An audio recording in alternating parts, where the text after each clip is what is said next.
Hi there. Before we get to our bonus clip this week, we're going to start with a few words from Keego, who has some thoughts from Saturday evening's match in the Aviva. Take it away, Matt. How are we? Keego here. Just had a double helping of humble pie here this morning. But look, this is sport. Fair play, Munster. Can't argue with the result, unfortunately. My blue underwear are in the wash for a few days.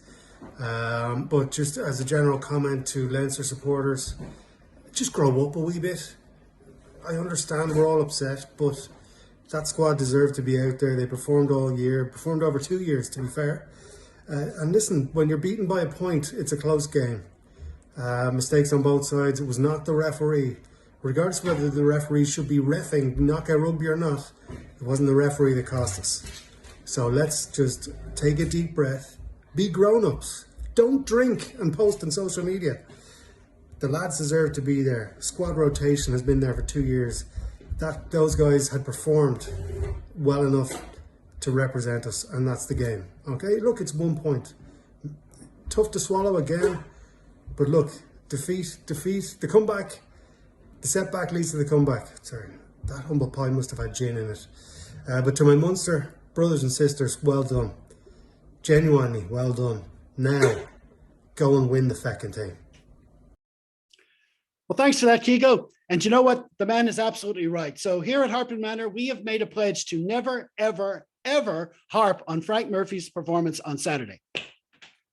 Well, of course, by that I mean never, ever, ever again, after this week's bonus clip from our rap pod, where we're totally harping on Frank Murphy's performance on Saturday. But I think you'll find we've done it tastefully. I know there's a lot out there looking for Leinster fans blaming the ref for the result, but anyone who listens to our full pod will know that's not what we're doing. Anyway, here's our bonus clip. So be sure to share, like, subscribe, comment if the mood takes you. And from here, we're going to stray from the timeline a bit, just to take an overall look at Frank Murphy's overall performance. Now, there was a decent amount of grumbling the moment it was announced he'd be holding the whistle. And as I said on the previous show, my issue wasn't that I felt he'd be biased towards Munster, rather that it was an unfair situation for him to be in a major semi-final. But anyway, at the risk of being seen to be ref blaming, I do think it's important to harp on his actual performance on the day, for better or for worse. And there were a number of incidents throughout that match that are worth discussing, Tom. Yeah, I fully agree with what you've said there. You know, I couldn't care less that he's from Cork. I couldn't care less that he played under Leo Cullen at Leicester. You know, those things are irrelevant to me, and one doesn't cancel out the other, or one doesn't make the other okay. I think first and foremost, yeah, it's there's enough officials throughout the URC to don't put him in that position. But just this is purely for Frank Murphy. I couldn't care less about Leinster fans or Munster fans or the players just gripe. It's just for him himself, you know. That's the first thing to get out of the way. Yeah, there was a huge amount of gripe online and in the stadium.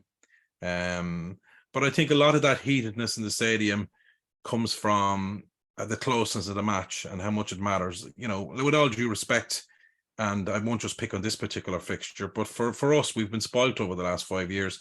A lot of our matches, we do win quite easily. And as fans, we can sit back and enjoy the scoreboard and have a chat and have a point. And it's okay to be absolutely pissed off to lose against Munster, but also to have a concurrent thought that it was great to have this fixture, you know, back to a bit of angst and a bit of needle and a bit of meaning that hasn't been there for at least 5 years. I think this is only Munster's second win in the league in 8 years or something against Leinster. I think go back to 2014. I think there was one in 2017 or 18. This is the second. That was when James Lowe got sent off at Thomond Park. Yeah. It was that game. Yeah. Exactly. So, you know, a lot of the times, even in semi-finals, where we've met in the URC previously, Leinster always seem to have extra gears and could go there. So look, I think a lot of, you know, if you're a Munster fan thinking, oh, why the hell are Leinster fans booing? You know, I just think the match there was a bit more on the line and it was closer, and when you're in a proper game, people get a bit more passionate. So I wouldn't read a whole lot into that. On Frank's overall performance, I thought Frank Murphy was fine, to be honest with you. You know, whilst I didn't go back and analyze the full match, I did look at the first half. I know there's talking points in the last sort of 5 minutes as well, but I did look at the first half. Leinster gave away 8 penalties in that. And as far as I'm concerned, 7 of them were our own fault. And therefore, if you're getting down to one penalty, and the one in particular was something that Richard touched on, after Max Deegan did a brilliant rip at the back of a malt to deny Munster a try scoring chance, and it got booted upfield to Healy. Healy may have knocked it on, but that's even irrelevant. He pinged Leinster for going off their feet. Dave Kearney was plainly on his feet at that ruck, and he was there with Van der Fleer. So it was actually Munster players coming in. So that is the only one of the 8 where I would have a serious gripe about. That was a crap penalty, Frank. Sorry, you're wrong there. But look, you can pick out in a 40 minutes any penalty to suit the narrative, and one is not a narrative enough. Rich spoken about a few penalties already. Straight away, Barron got a turnover earlier on for Tommy O'Brien hanging on. Keller came in silly at the side of the maul. Jack Conan had hands on the ground at a particular maul. The first scrum we had, rightly called for Munster. It wasn't Milne who people seem to have a lot of gripe, but it was on the far side where Lockman got under Alalato and Jason Jenkins popped up and he gave a penalty to Munster. That was the right call. There was a couple of short arm engagements where we they weren't full penalties, but we did engage too early. They were right calls as well. McGrath did tackle when he was lying on the ground. The law is there. If you're on the ground, you're out of play. You can't make a tackle. And then McGrath again gave away another penalty and should have got a yellow card, in my opinion, for a deliberate knock on. He knew what he was doing. You've seen that skill from a lot of players where they attempt to wrap and they know they're flicking the ball at the same time. It's not the first time Luke has done it, and I wouldn't give out to him because there was man outside. You have to sort of take it. But look, besides the one and the Healy one where we I think we legitimately turned the ball over just near the halfway line after ripping that Deegan maul. Max Deegan ripped up. Apart from that, but as I said, that's just one incident out of the half. I think I made a comment at half time on social media saying we need to sort out the things we can fix. And what I could see, even on sitting on my seat, was a lot of the penalties we had given away, even though I'm looking in live time and I'm at pitch level, was on our own card. So I had no angst with Frank Murphy, especially just anyone. I'd ask anyone to look at the first 40 minutes again and say, how at fault we were on the controllables we had compared to Frank Murphy's performance. So, for me, it wasn't an issue, his refereeing. Previously, you have a bias against referees, or not a bias, you would look at the pros and cons, and I would have thought Frank was always a little bit fussy at the breakdown, and it disrupted the flow of the game. Now, for whatever reason, he went away from that totally. Maybe he wanted the game to flow. It was a showpiece. It was a big match for him too. And he just let a lot more go, but that was for both teams at the breakdown. So I have no issue there again. Both teams at the breakdown, there was a lot of stuff going on. But yeah, overall, from this Leinster fans' point of view, I don't have an issue with Frank Murphy's performance in against us at all. We need to look at ourselves and a lot of the mistakes we made, giving away silly penalties. But myself, yourself, and Rich have touched on some of them already in different phases of play. And it's for me, it's not an issue why we lost. Absolutely. What do you make of it all, Rich? Yeah, I echo Tom's words. I think it was totally reprehensible for the URC to put Frank Murphy in that position. They just created a rod for their own backs, because it just created a situation that, not everybody is as level-headed and can look at these matches, yes, passionately, but at least with common sense, as we clearly do. But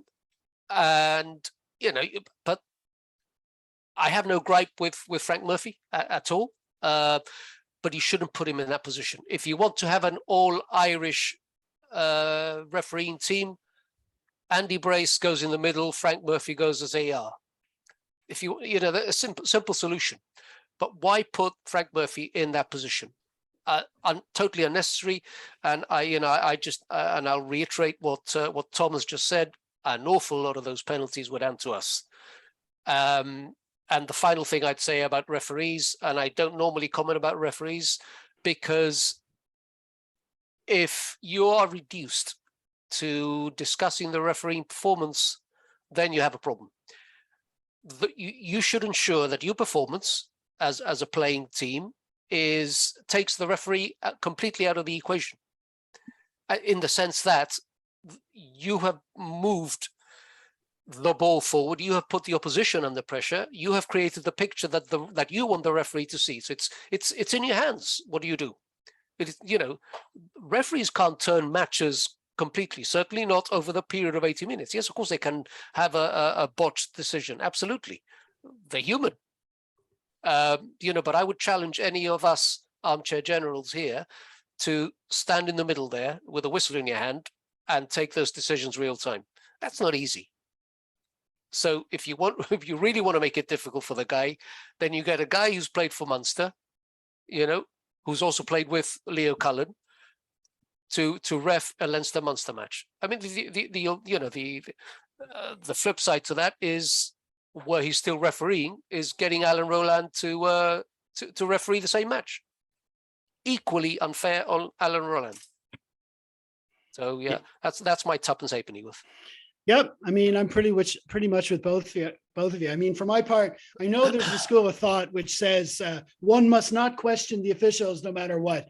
And for this match, there's also an extra element to it, as there's going to be a lot of ABL fans out there looking for a reason to say we're whining, or Leinster fans are whining about the officials. And there is a bit of that going on online. We've seen it, but none of that really bothers me, because I mean, we're here to harp on rugby, and it's not just about the players on the day. The officials play their part too, and so do the media, and they're all actors in the whole show. And we should be able to give our opinions on all of them, once we keep it respectable, of course. But I mean, was I frustrated by some of Frank's calls on the day? Sure. But I mean, that's the same for every fan of every team every week. I mean, I thought maybe that should have been a yellow card in the first minute. We talked about that already, but like you also said, Luke McGrath could have gotten one himself later on. There was the breakdown, which is more or less a free for all in the day, but that's the way he refed it. It's up to you to play the way the ref is doing it, and not give away penalties. For me, the two biggest takeaways are: one, the referee is not the reason Leinster fell short by a point on the day, and two, the league needs to look at its appointment policy for playoff matches in particular going forward. I know it's a 5-nation league, which means a lot of traveling, but the match day ref absolutely must be from a neutral country, in my opinion, especially for a knockout fixture. There's only ever 7 of them, after all, in this league, so it shouldn't be that difficult or expensive to get that done. Agreed. Yeah. Yep.